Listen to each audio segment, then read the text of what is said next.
നമസ്കാരം. Doctor daily news ചാനലിന്റെ സെഷനിൽ സ്വാഗതം. നമ്മളൊപ്പം പ്രിൻസിപ്പൽ ആർട്ടിക്കിൾസ് ആണ്. ജസ്റ്റ് നമുക്ക് ഡിസ്കസ് ചെയ്യാനായിട്ട് 3 ഇമ്പോർട്ടന്റ് ആർട്ടിക്കിൾസ് ആണുള്ളത്. First article real wages versus nominal wages എന്നുള്ളതിനെ കുറിച്ചിട്ടാണ് ഒരു ഡിസ്കഷൻ.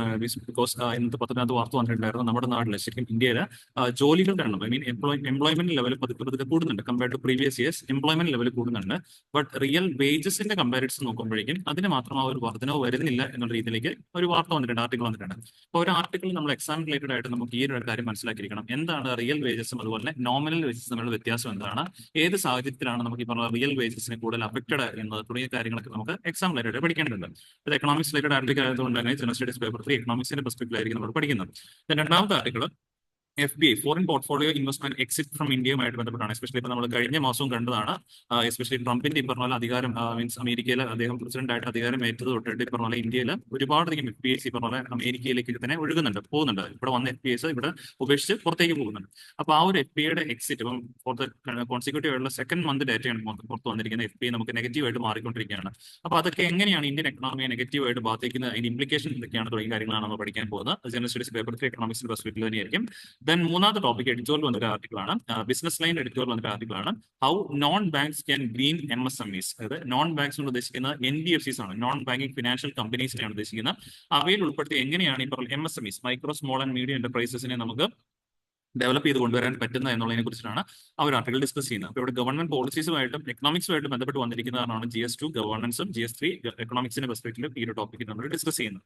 ദെൻ ഫോർത്ത് ടോപ്പിക്ക് നമ്മളിപ്പം ഈ ടോപ്പിക്കെല്ലാം പഠിച്ചതിന് ശേഷം ഇതിൽ നിന്നും ഒരു മോഡൽ MC കൂടെ സോൾവ് ചെയ്തായിരിക്കും നമ്മുടെ സെഷൻ വൈൻഡ് അപ്പ് ചെയ്യുന്നത്. നമുക്ക് ടൈം കളയേണ്ട സെഷൻ സ്റ്റാർട്ട് ചെയ്യാം. സോ ഫസ്റ്റ് ആർട്ടിക്കിൾ ആണ് jobs rising but salaries not keeping pace with inflation എന്നാണ് ആർട്ടിക്കിൾ വന്നിരിക്കുന്നത്. അപ്പൊ ഇതിനകത്ത് ആസച്ച് ഡിസ്കസ് ചെയ്തിരിക്കുന്നത് വെച്ച് കഴിഞ്ഞാൽ നമുക്ക് ആ ടോപ്പിക്ക് വായിക്കുമ്പോഴേക്കും ഞാൻ തുടക്കത്തിൽ പറഞ്ഞ റിയൽ വേജസ് നോമിനൽ വേജസിനെ കുറിച്ചാണ് എഴുതിയിരിക്കുന്നത്. പക്ഷേ ഇതിനകത്ത് നമ്മൾ ഹെഡിങ് വായിക്കുമ്പോൾ jobs rising but salaries not keeping pace with inflation, ഇവിടെയാണ് ഈ salaries not keeping pace with inflation വരുമ്പോഴേക്കുമാണ് നമ്മൾ അവിടെ റിയൽ വേജസിനെ കുറിച്ചും നോമിനൽ വേജസിനെ കുറിച്ചും അറിഞ്ഞിരിക്കേണ്ടത്. അതിനു മുമ്പ് ഇതിനകത്ത് പറഞ്ഞൊരു കാര്യമാണ്, നമ്മൾ കഴിഞ്ഞ ദിവസത്തെ DNA ക്ലാസ്സുകളൊക്കെ ഡിസ്കസ് ചെയ്താണ്. Periodic labour force survey report latest ആയിട്ട് പബ്ലിഷ് ചെയ്തതിനകത്ത് ഇന്ത്യയിൽ ശരിക്കും പറഞ്ഞാൽ എംപ്ലോയ്മെന്റ് ലെവൽ വർദ്ധിക്കുന്നുണ്ട്. എംപ്ലോയ്മെന്റ് ലെവലിനെ കുറിച്ച് നമുക്ക് പറഞ്ഞു നൽകുന്ന കമ്പോണന്റ് ആണ് വർക്കർ പോപ്പുലേഷൻ റേഷ്യോ എന്ന് പറയുന്നത്. ടോട്ടൽ പോപ്പുലേഷനകത്ത് എത്ര ശതമാനം വർക്കിംഗ് ആൾക്കാരുണ്ട് എന്ന് നമ്മൾ പറഞ്ഞു നൽകുന്നത്.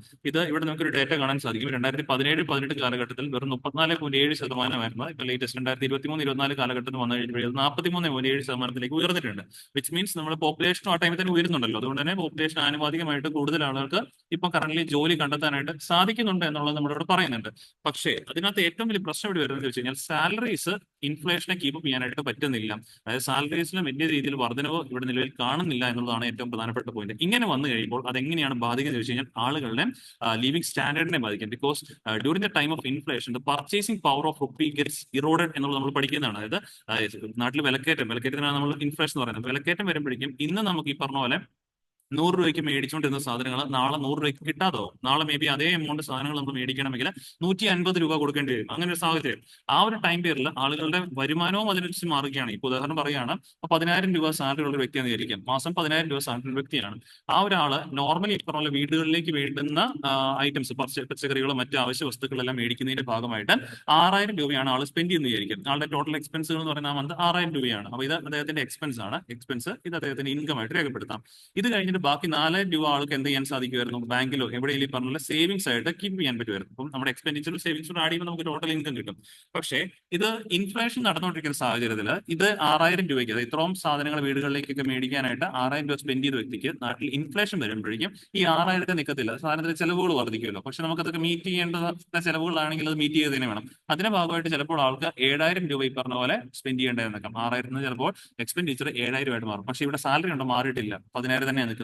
അങ്ങനെ വരുമ്പോൾ ഓട്ടോമാറ്റിക്കലി ആളുടെ ഏത് റെഡ്യൂസ് ചെയ്യും, സേവിങ്സ് പണ്ട് 4,000 ഉണ്ടായിരുന്നത് ഇനിയിപ്പോൾ എത്രയിലേക്ക് കുറയും, 3,000-ലേക്ക് കുറയും. അപ്പോൾ സേവിങ്സ് ഓട്ടോമാറ്റിക്കലി കുറയുമ്പോൾ പതുക്കെ ആളുടെ ജീവിത നിലവാരത്തിലും സ്റ്റാൻഡേർഡ് ഓഫ് ലിവിങ്ങിനും ആ ഒരു വ്യത്യാസം ഒരു പക്ഷേ കുറയാനായിട്ടുള്ള ചാൻസ് വളരെ വളരെ കൂടുതലാണ്. സോ ഇത് ഇങ്ങനെ വരാതിരിക്കാനായിട്ടാണ് നമ്മൾ പൊതുവെ പറഞ്ഞ ഗവൺമെന്റ് എംപ്ലോയീസിനൊക്കെ വേണ്ടിയിട്ട് ഗവൺമെന്റ് DA എന്ന് പറയുന്ന കമ്പോണന്റ്, ഡിയർനെസ് അലവൻസ് പറഞ്ഞ് നിങ്ങൾ കേട്ടിട്ടുണ്ടാവും. DA പ്രഖ്യാപിച്ചു എന്നൊക്കെ പറഞ്ഞാൽ DA വർധനവ് പ്രഖ്യാപിച്ചു.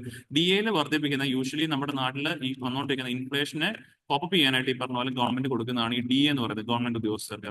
അപ്പൊ അതുകൊണ്ട് തന്നെ പക്ഷെ അത് എല്ലാ ആളുകളും കിട്ടുമെന്ന് പറയാൻ പറ്റത്തില്ല. കാരണം നമ്മുടെ നാട്ടിൽ ജോലി ചെയ്യുന്ന എല്ലാ ആളുകളും ഗവൺമെന്റ് ഉദ്യോഗസ്ഥരല്ലോ. അപ്പൊ അതുകൊണ്ട് തന്നെ നോർമലി ഒരു പ്രൈവറ്റ് എംപ്ലോയി ആയിട്ട് വർക്ക് ചെയ്യുന്ന ആളുകളെ സംബന്ധിച്ച് അവരുടെ സാലറിക്കകത്ത് may be fixed salary amount മാത്രമേ ഉണ്ടാവുള്ളൂ. ഇത്തരത്തിലുള്ള DA കമ്പോണന്റ് ഒക്കെ തന്നെ അവരുടെ ഇതിനകത്ത് കടന്നു വന്നിട്ടില്ല. അതുകൊണ്ട് തന്നെ ചിലപ്പോൾ വർഷങ്ങളായിട്ട് ഒരേ എമൗണ്ട് സാലറി ഡ്രോ ചെയ്യുന്ന ആളുകൾ നമ്മുടെ നാട്ടിലുണ്ടാവും. അങ്ങനെ വന്നു കഴിയുമ്പോഴേക്കും ഇപ്പം ശരാശരി നമുക്കറിയാം ഇന്ത്യൻ എക്കണോമി എന്ന് പറയുന്നത് ഇൻഫ്ലേഷണറി സിറ്റുവേഷൻ നടന്നുകൊണ്ടിരിക്കുന്ന ഒരു എക്കണോമിയാണ്.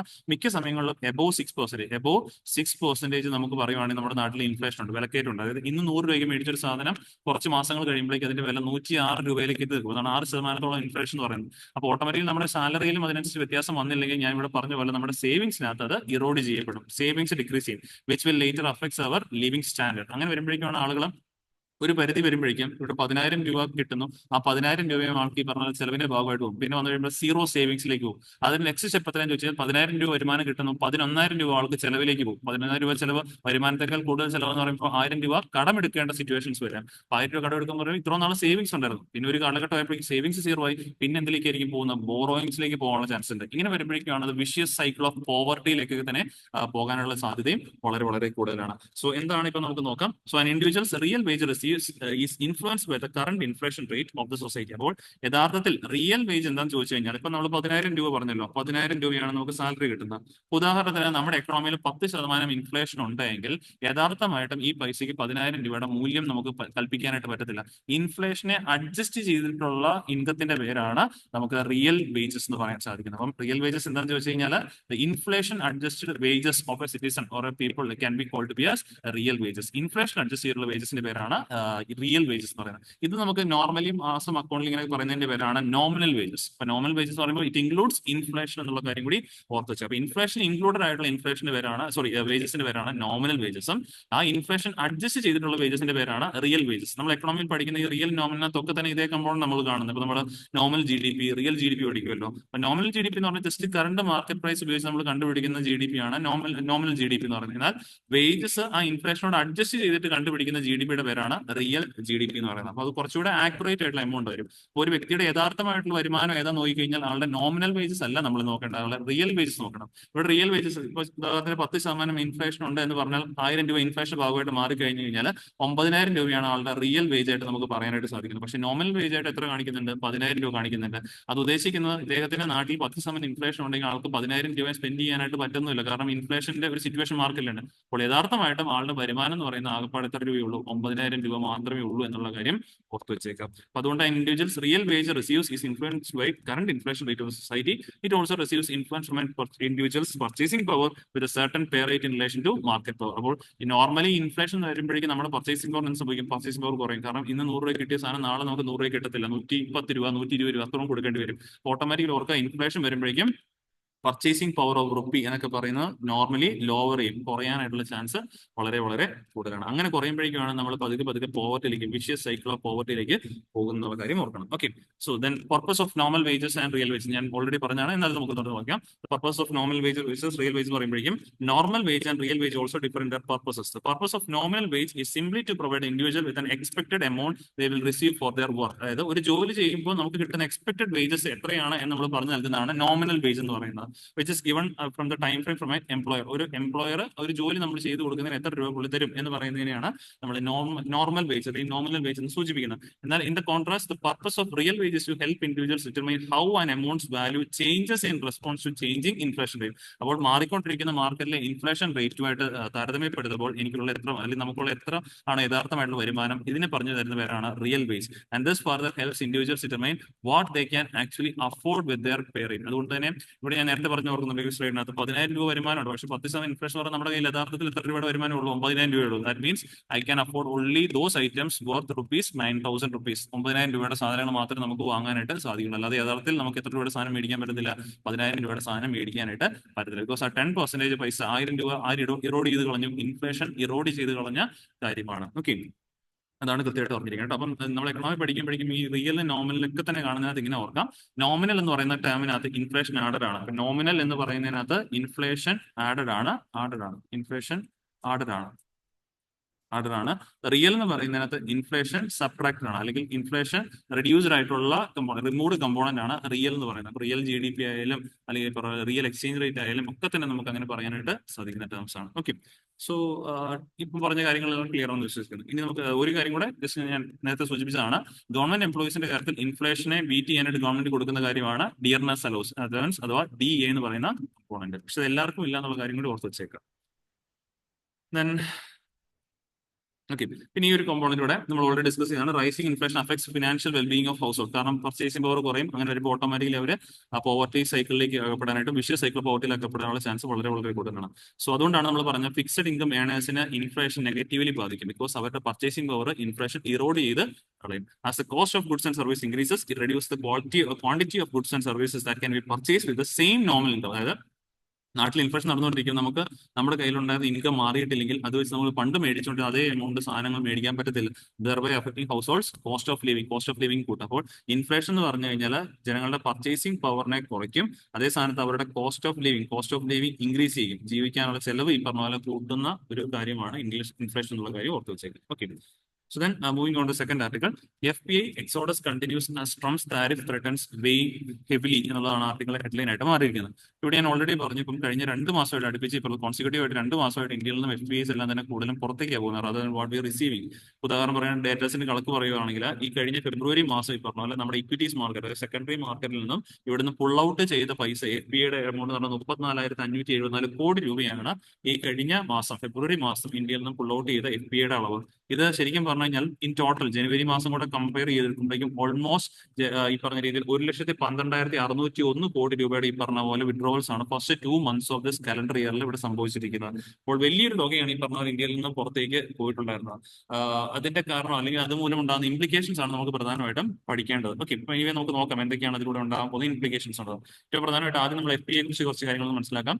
Foreign portfolio investors are those that invest funds in markets outside there home town. അതായത് നമ്മൾ എവിടെയാണോ നമ്മൾ സ്വന്തമായിട്ട് മീൻസ് നമ്മുടെ ഹോം ടൗൺ അല്ലെങ്കിൽ ഹോം കൺട്രി ഏതാണോ അതിന് പുറത്തു പോയി നമ്മൾ ഇൻവെസ്റ്റ് ചെയ്യുന്നത്, അവിടുത്തെ സ്റ്റോക്ക് മാർക്കറ്റുകൾ ഇൻവെസ്റ്റ് ചെയ്യുന്നതാണെങ്കിൽ അങ്ങനെയുള്ള ഇൻവെസ്റ്റേഴ്സിനെ വിളിക്കുന്നവരാണ് FPI, ഫോറിൻ പോർട്ട്ഫോളിയോ ഇൻവെസ്റ്റേഴ്സ്. ഉദാഹരണത്തിന് നമ്മൾ പോയി സിംഗപ്പൂർ സ്റ്റോക്ക് എക്സ്ചേഞ്ച് അല്ലെങ്കിൽ ലണ്ടൻ സ്റ്റോക്ക് എക്സ്ചേഞ്ചിൽ പൈസ നിക്ഷേപിക്കാന്ന് വിചാരിച്ചു. എന്ന് പറയുമ്പോൾ നമ്മുടെ ഹോം കൺട്രി ഇന്ത്യയാണ്, നമ്മൾ നിക്ഷേപിക്കാൻ എടുത്തിരിക്കുന്നത് ലണ്ടൻ സ്റ്റോക്ക് എക്സ്ചേഞ്ച് ആണ്. സോ അവിടെ ആ ലണ്ടൻ സ്റ്റോക്ക് എക്സ്ചേഞ്ചിന്റെ ലണ്ടന്റെ ആസ്പെക്ടിൽ we are foreign portfolio investors. സ്വന്തം രാജ്യത്തിന് പുറത്ത് പോയി പറഞ്ഞാൽ അവിടുത്തെ സ്റ്റോക്ക് മാർക്കറ്റിൽ ഇൻവെസ്റ്റ് ചെയ്യുന്ന ആളുകളെ വിളിക്കുന്നവരാണ് ഫോറിൻ പോർട്ട്ഫോളിയോ ഇൻവെസ്റ്റേഴ്സ്.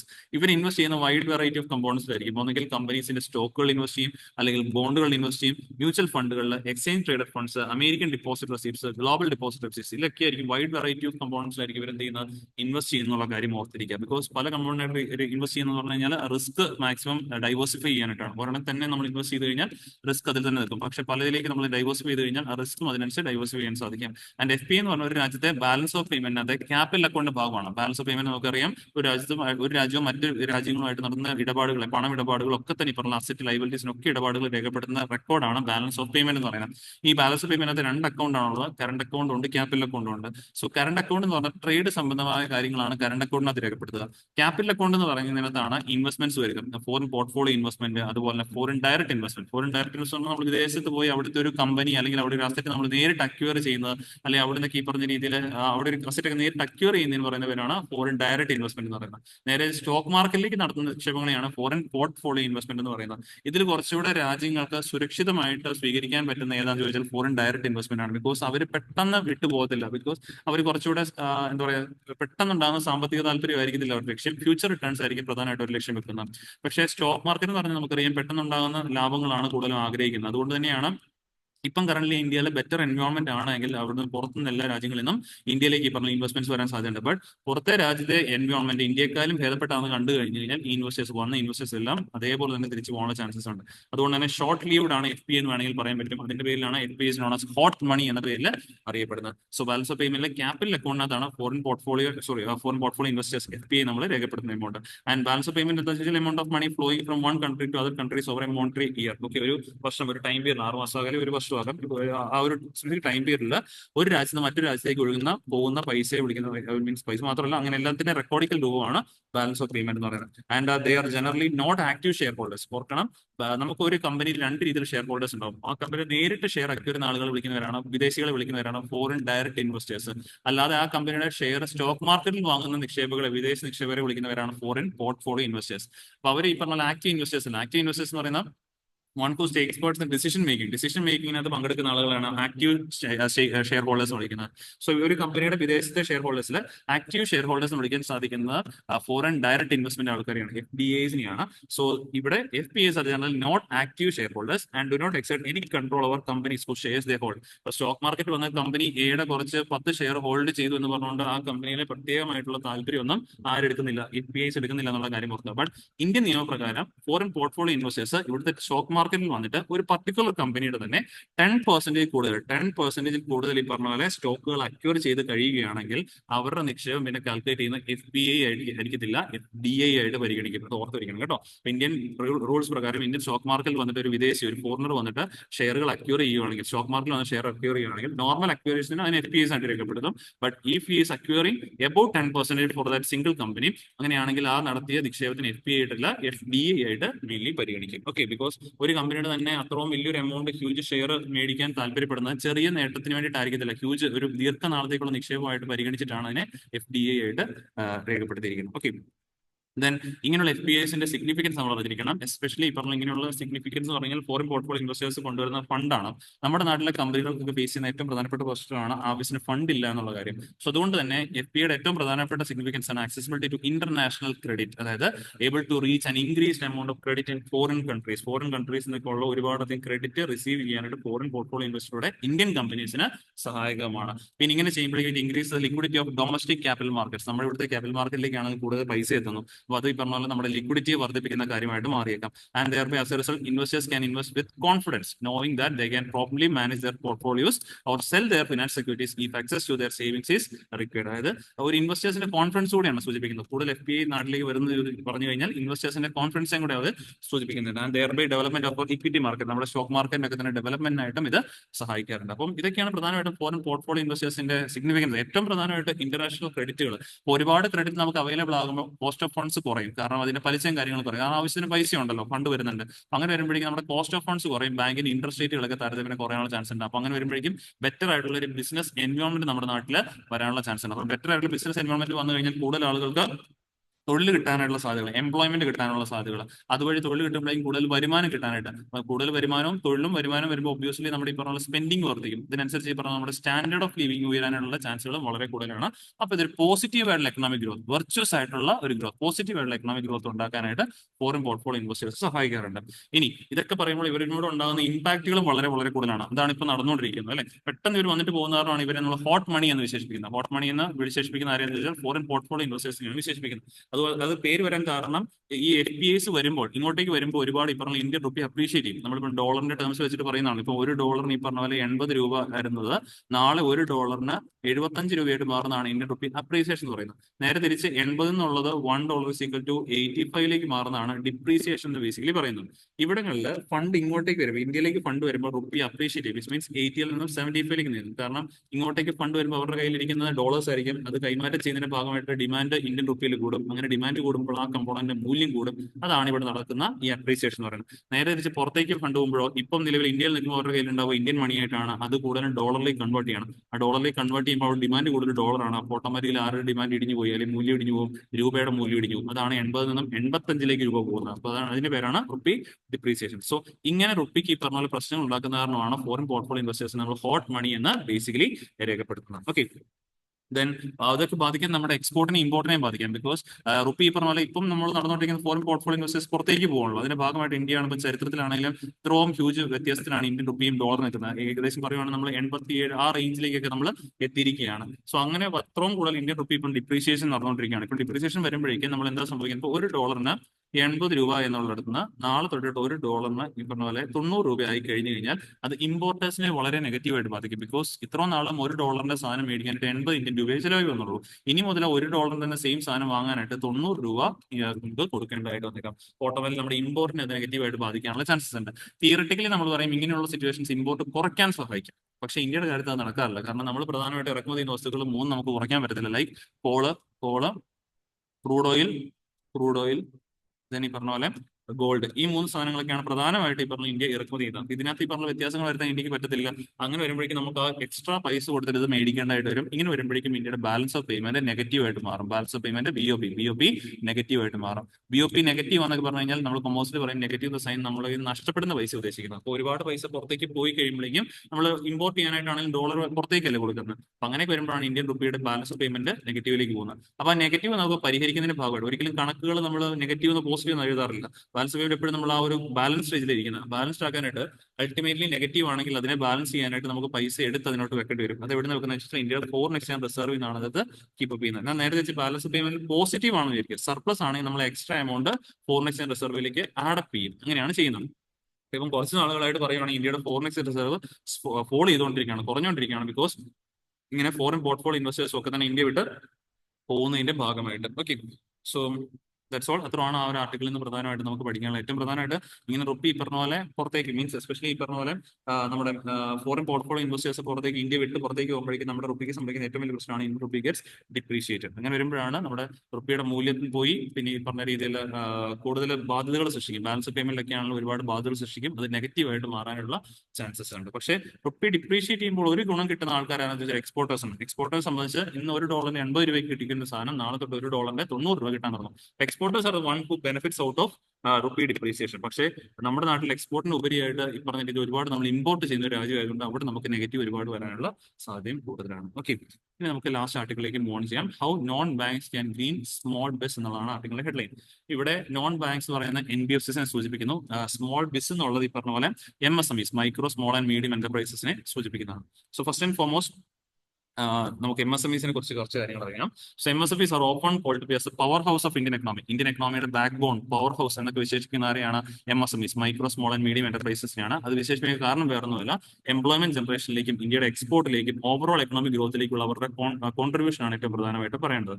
ഇതിൽ തന്നെ ക്രിയേറ്റ് ചെയ്തിരിക്കുന്ന ജോലികളുടെ എണ്ണം നോക്കുകയാണെങ്കിൽ റിപ്പോർട്ടിൽ account for more than 11 crore jobs. 11 കോടി തൊഴിലുകളാണ് ഇവിടെ ഈ പറഞ്ഞ പോലെ MSMEസിലൂടെ ആളുകൾക്ക് കിട്ടിക്കൊണ്ടിരിക്കുന്നത്. And contribute around 30% of India's GDP. ഇന്ത്യയുടെ ടോട്ടൽ GDPയിലേക്ക്, നാഷണൽ ഇൻകത്തിലേക്ക് ഏകദേശം പറയുകയാണെങ്കിൽ 30% കോൺട്രിബ്യൂട്ട് ചെയ്യുന്ന ഇവിടുന്നാണ് MSME സെക്ടറിൽ നിന്നാണ് വരുന്നത്. ഇതിന്റെയൊക്കെ ഭാഗമായിട്ട് ഏകദേശം 6.4 കോടി MSMEs ഇന്ത്യയിൽ വർക്ക് ചെയ്യുന്നതാണ് പറയുന്നത്. And with 1.5 crore of them registered as A Udyam portal and employees around 23% of Indian labour force. ഇവിടെ രജിസ്റ്റർ ചെയ്തിരിക്കുന്ന കുറച്ചെണ്ണം മാത്രമേ ഉള്ളൂ. എന്നാൽ പോലും അവർ രജിസ്റ്റർ ചെയ്തിരിക്കുന്ന ആ കണക്കുകൾ വെച്ചിട്ട് പോലും ഇന്ത്യയുടെ 23% ലേബർ ഫോഴ്സിനെ നമ്മൾ എംപ്ലോയ് ചെയ്തിരിക്കുന്ന എവിടെയാണ്?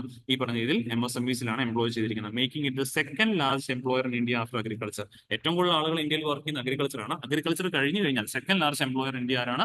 MSMEs എന്നുള്ള കാര്യം ഓർത്ത് വെച്ചേക്കുക. And they account for 38.4% of total manufacturing output and contribute 45.03% of countries total export. ഇപ്പൊ ഇവിടുത്തെ മാനുഫാക്ചറിംഗ് ഔട്ട്പുട്ട്, ടോട്ടൽ ഇവിടെ പ്രൊഡ്യൂസ് ചെയ്യുന്ന മാനുഫാക്ചറിംഗ് ഔട്ട്പുട്ടിന്റെ 38.4% is coming from MSMEs. And ഈ പറഞ്ഞ പോലെ നമ്മുടെ രാജ്യത്ത് നിന്നുള്ള കയറ്റുമതി ടോട്ടൽ എക്സ്പോർട്സിന്റെ ഏകദേശം 45.03% നടക്കുന്ന എവിടെ നിന്നാണ്? MSMEs നിന്നാണെന്നുള്ള കാര്യം ഓർത്തിരിക്കുക. അപ്പൊ ഇത്രയും വലിയ കോൺട്രിബ്യൂഷൻസ് MSMEs നൽകുന്നതുകൊണ്ടിട്ടാണ് MSMEs are also often called as power house of Indian economy എന്നുള്ള കാര്യം ഓർക്കണം. ഇനി അടുത്തതായിട്ട് NBFCs, നോൺ ബാങ്കിനെ കുറിച്ച് പറഞ്ഞല്ലോ. നോൺ ബാങ്ക് എന്ന് പറഞ്ഞാൽ നോൺ ബാങ്കിങ് ഫിനാൻഷ്യൽ കമ്പനീസ് ആണ്. Which means they are not registered as a bank ആയിട്ട് രജിസ്റ്റർ ചെയ്തിരിക്കുന്നല്ലേ, ചെയ്യുന്നവയല്ല. അതുകൊണ്ടാണ് നോൺ ബാങ്കിങ് ഫിനാൻഷ്യൽ കമ്പനീസ് പറയുന്നത്. ബട്ട് ഒരു കാര്യം ഓർത്തിരിക്കണം, they comes under the regulation of Reserve Bank of India. Reserve Bank of ഇന്ത്യയുടെ റെഗുലേഷൻ അവരുടെ മുകളിൽ ഉണ്ടെന്നുള്ള കാര്യം ഓർത്ത് വെച്ചേക്കുക. അതുകൊണ്ടാണ് ചില ദിവസങ്ങളിൽ നിങ്ങൾ വാർത്ത കേൾക്കുമല്ലോ, ചില NBFCസിന് ഇപ്പൊ കഴിഞ്ഞ ദിവസങ്ങളുണ്ടായിരുന്നു, ചില NBFCസിന് പറഞ്ഞ പോലെ ലൈസൻസ് RBI റദ്ദാക്കി എന്ന രീതിയിൽ വാർത്ത ഉണ്ടായിരുന്നു. ബിക്കോസ് എന്തുകൊണ്ടാണ് പറ്റുന്നത് വെച്ചാൽ അവർ റെഗുലേറ്റർ ആയിട്ട് ആക്ട് ചെയ്യുന്ന ആരാണ്? റിസർവ് ബാങ്ക് ഓഫ് ഇന്ത്യ എന്നുള്ള കാര്യം ഓർത്ത് വെച്ചേക്കാം. സോ ഇനി ഇവിടെ നമ്മൾ നോക്കുന്ന MSMEസിനെ എങ്ങനെ NBFCസിന് കരകയറ്റിക്കൊണ്ടുവരാൻ ചെയ്യാൻ ഡെവലപ്പ് ചെയ്യാം എന്നുള്ള കാര്യമാണല്ലോ ഏറ്റവും പ്രധാനമായിട്ട്. ബ്രിഡ്ജിങ് ദ ഫിനാൻസ് ഗ്യാപ്പ് ആണ് ഏറ്റവും പ്രധാനപ്പെട്ടത്. അതായത് MSMEs ഇത്ര നന്നായിട്ട് വർക്ക് ചെയ്യുമ്പോഴും സ്റ്റിൽ ഇവർ ഫേസ് ചെയ്യുന്ന ഏറ്റവും പ്രധാനപ്പെട്ട ഒരു ചലഞ്ച് ആണ് ആവശ്യത്തിന് ഫണ്ട് അഡിക്വേറ്റ് ആയിട്ട് ഫണ്ട് പ്രവർത്തിക്കാൻ കിട്ടുന്നില്ല എന്നുള്ള കാര്യം. ഈ ഫണ്ടുമായിട്ട് ബന്ധപ്പെട്ട് ഇവർ ബാങ്കുകളിൽ ചെന്ന് കഴിഞ്ഞാൽ പലപ്പോഴും ഒരു ലോൺ ഒന്നും കിട്ടാറില്ല. ഈവൻ ദോ നമുക്കറിയാം പ്രയോറിറ്റി സെക്ടർ ലെൻഡിംഗ് നോംസിനകത്ത് നമ്മൾ MSMEs ആഡപ്പ് ചെയ്തിട്ടുണ്ട്. പക്ഷേ ഇവർ ആവശ്യപ്പെടുന്ന ഇത്രയും 6.4 കോടി MSMEs ഉള്ള രാജ്യമാണ് ഇന്ത്യ. അപ്പൊ അത്രയും ഈ പറഞ്ഞ പോലെ MSMEs ചെന്ന് കഴിഞ്ഞ് ചോദിച്ചായിരുന്നു പൈസ ഈ പറഞ്ഞ പോലെ കൊടുക്കാനായിട്ട് ബാങ്കുകൾക്ക് സാധിക്കത്തില്ല. ഇനി അത് മാത്രമല്ല, ബാങ്കുകൾ നോർമലി ഒരു പർട്ടിക്കുലർ പ്രൊസീജിയറിലൂടെയാണ് അവർ ലോണുകളൊക്കെ കൊടുക്കുന്നത്. അതായത് കൊളാട്രലൊക്കെ നമ്മൾ കൊണ്ടുപോകണം, അങ്ങനെയൊക്കെ കൊടുക്കണം. പക്ഷേ MSMEs സംബന്ധിച്ച് അങ്ങനെ കൊളാട്രൽ ഒന്നും കണ്ടേക്കത്തില്ല. ബിക്കോസ് അവർ കൂടുതലും ഏതെങ്കിലും ഒരു ചെറിയ യൂണിറ്റ് ആയിട്ടായിരിക്കും പ്രവർത്തിക്കുന്നത്, ഗ്രാമങ്ങളിലായിരിക്കും കൂടുതലും പ്രവർത്തിക്കുന്നത്. അതുകൊണ്ട് തന്നെ ഫോർമൽ ബാങ്ക്സ് എന്ന് ശരിക്കും പറഞ്ഞു കഴിഞ്ഞാൽ MSMEs അധികം ഫണ്ട് കിട്ടാറില്ല. ഇവിടെയാണ് ആർക്ക് സഹായിക്കാൻ സാധിക്കുന്നത്? NBFCs. ബിക്കോസ് NBFCs നമുക്കറിയാം ഇവർ ഫണ്ട് കൊടുക്കുമ്പോഴേക്കും അല്ലെങ്കിൽ ഈ പറഞ്ഞ രീതിയിൽ ഇവരൊരു ലോണും കാര്യങ്ങളും നോർമലി NBFCs നോർമൽ ബാങ്ക് പോലെ പ്രവർത്തിക്കാൻ പറ്റത്തില്ല, ഡിപ്പോസിറ്റ് സ്വീകരിച്ച് ലോൺ കൊടുക്കാൻ പറ്റത്തില്ല. ഇവർക്ക് ലോൺ കൊടുക്കാൻ പറ്റുന്ന പ്രധാനമായിട്ടും എന്തെങ്കിലും അസറ്റുകളുടെ ബേസിലുള്ള ലോണുകളാണ്. ഉദാഹരണം പറയുന്നത് ഗോൾഡ് ലോൺ കമ്പനീസ് നിങ്ങൾ കേട്ടാണ്.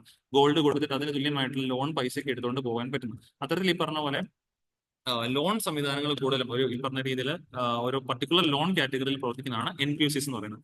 സോ അവിടെ ഈ പറഞ്ഞ പോലെ MSMEs ഒരുപാട് ഗുണം കിട്ടാം. കാരണം NBFCs സംബന്ധിച്ച് ബാങ്കുകളെ പോലെ ഒരുപാട് കൊളാട്രൽ ഇവർക്ക് ആവശ്യമില്ല. ഓക്കെ, അതാണ് ഏറ്റവും പ്രധാനമായിട്ട് ഓർത്തിരിക്കേണ്ടത്. അതുപോലെ കൊളാട്രൽ ഒന്നും ഇതുപോലെ ചോദിക്കാറില്ല. ബട്ട് ബാങ്കിനെ സംബന്ധിച്ച് അവരുടെ റൂൾസിനകത്ത് ആ ഒരു കൊളാട്രലും കാര്യങ്ങളെല്ലാം കൃത്യമായിട്ട് വരുന്നതാണ്. അവർക്ക് അതില്ലാതെ ലോൺ കൊടുക്കാനും പറ്റത്തില്ല. MSMEs ഞാൻ നേരത്തെ പറഞ്ഞു ചെറുകിട വ്യവസായങ്ങളാണ്. അപ്പോൾ അവർക്ക് സ്വന്തമായിട്ട് അസറ്റോ ഭൂമിയോ കെട്ടിടങ്ങളോ ഒന്നും കാണുന്ന നിർബന്ധമില്ല. അപ്പോൾ ഒരു ക്യാപ് മീൻസ് ഇത്തരത്തിൽ ഈ പറഞ്ഞ പോലെ കൊളാട്രലൊന്നും ഇല്ലാതെ വർക്ക് ചെയ്യുന്ന പല MSMEs ഉണ്ട്. സോ ഇപ്പം നിലവിൽ ഈ പറഞ്ഞ പോലെ MSMEs നിലവിൽ നേരിട്ട് ഈ പറഞ്ഞ പോലെ കൊളാട്രൽ ഫ്രീ ആയിട്ട് ലോണുകൾ ആര് നൽകുന്നുണ്ട്? NBFCs നൽകാറുണ്ട്. അതാണ് കൊളാട്രൽ ഫ്രീ ലോൺസ്. അപ്പോൾ കൊളാട്രൽ ഫ്രീ ലോൺസ് നൽകുമ്പോൾ തീർച്ചയായിട്ടും തീർച്ചയായിട്ടും MSMEs ടെക്നിക്കാലിറ്റി വർദ്ധിക്കാൻ സാധിക്കും. കാരണം കൂടുതൽ ഫണ്ട് എത്തുമ്പോഴേക്കും അതിനനുസരിച്ച് കൂടുതൽ ടെക്നിക്കലായിട്ട് സപ്ലൈ ചെയിൻ ഫിനാൻസിങ്ങും മൈക്രോ ഫിനാൻസ്, ലീസ് ഫിനാൻസിങ് ഈ മാതൃകയിലൊക്കെ തന്നെ MSMEs ഈ പറഞ്ഞ പോലെ NBFCs സഹായിക്കാൻ സാധിക്കുന്നതാണ്. ഇങ്ങനെയൊക്കെ വരുമ്പോഴേക്കും ഓട്ടോമാറ്റിക്കലി ഇവർക്ക് കൂടുതൽ പ്രവർത്തിക്കാനുള്ള ഫണ്ട് കിട്ടുകയും അത് വെച്ച് കൂടുതൽ ടെക്നിക്കലി അപ്ഡേഷൻസ് വരുത്തി മുന്നോട്ട് പോകാനായിട്ടും നമ്മുടെ MSMEs സാധിക്കുന്നതാണ്. സോ ഫിനാൻസ് ഇൻക്ലൂഷൻ ഗ്രോത്ത് എന്ന് പറയുമ്പോൾ ഓൾറെഡി നമ്മൾ പറഞ്ഞു NBFCs ഈ പറഞ്ഞ പോലെ വൈറ്റൽ റോൾ ഉണ്ട് ഫേസ് ചെയ്യുന്നത്. ബിക്കോസ് ഇവരുടെ കാര്യത്തിൽ ഈ പറഞ്ഞ പോലെ കൊളാട്രൽ ഫ്രീ ലോൺസ് ഒക്കെ ആയിരിക്കും പലപ്പോഴും ഇൻക്രീസ് കൊടുക്കുന്നത്. അപ്പൊ അതിലൂടെ ഈ പറഞ്ഞ പോലെ ബിസിനസ്മാൻമാർക്ക് ബിസിനസ്സുകൾ ജനറേറ്റ് ചെയ്യാനായിട്ട് ജോബുകൾ ക്രിയേറ്റ് ചെയ്യാൻ, കാരണം പുതിയ പുതിയ കമ്പനികൾ വരുമ്പോൾ അവിടെ ജോലിക്കായിട്ട് ആവശ്യമുള്ള ആൾക്കാർ വരില്ല. അപ്പം ബിസിനസ് വളർത്താനായിട്ട് ജോലികൾ ക്രിയേറ്റ് ചെയ്യാനായിട്ട് അതുപോലെ ഓവറോൾ എക്കണോമിക് ഡെവലപ്മെന്റ് വേണ്ടിയിട്ട് കോൺട്രിബ്യൂട്ട് ചെയ്യാനായിട്ട് ഒരുപാട് കാര്യങ്ങൾ MSMEs ചെയ്യാൻ സാധിക്കും. Ultimately technology advancements. നമ്മൾ നോർമൽ ബാങ്കിൽ ചെന്ന് കഴിഞ്ഞാൽ പല തവണ അവിടെ കയറി ഇറങ്ങി കഴിഞ്ഞൊക്കെയാണ് നമുക്ക് ഒരു ലോണും കാര്യങ്ങളൊക്കെ പാസ്സാകാൻ പറ്റുള്ളൂ. പക്ഷേ NBFCs സംബന്ധിച്ച് നമുക്ക് വെറും ഒരു ക്ലിക്കിലൂടെ അല്ലെങ്കിൽ 1 or 2 സ്റ്റേജസിലൂടെ നമുക്ക് വേണമെങ്കിൽ ഓൺലൈനായിട്ട് ബാങ്കിൽ പോയി വിസിറ്റ് ചെയ്യേണ്ട കാര്യമില്ല, ഓൺലൈനായിട്ട് ഈ പറഞ്ഞ രീതിയിൽ ലോണുകൾക്ക് അപേക്ഷിക്കാനായിട്ടൊക്കെ തന്നെ സാധിക്കുന്ന കമ്പോണന്റ് ആണ്. അതിൽ ടെക്നോളജിക്കൽ അഡ്വാൻസ്മെന്റ്സ് കൂടുതലാണ് NBFCs. അതിനാൽ തന്നെ ഈ രീതിയിൽ നമ്മുടെ നാട്ടിലുള്ള MSMEs അല്ലെങ്കിൽ അതുപോലെയുള്ള ഈ പറഞ്ഞ പോലെ ഇൻസ്റ്റിറ്റ്യൂഷൻസിനും ഒക്കെ തന്നെ ഫണ്ട് കൊടുക്കാനായിട്ട് തീർച്ചയായിട്ടും എളുപ്പത്തിൽ ഫണ്ട് കൊടുക്കാനായിട്ട് ആർക്ക് സാധിക്കുന്നതാണ്? NBFCs സാധിക്കും. അതാണ് ആർട്ടിക്കിൾ ഹെഡ്ലൈൻ ആയിട്ട് എഴുതിയിരിക്കുന്നത്.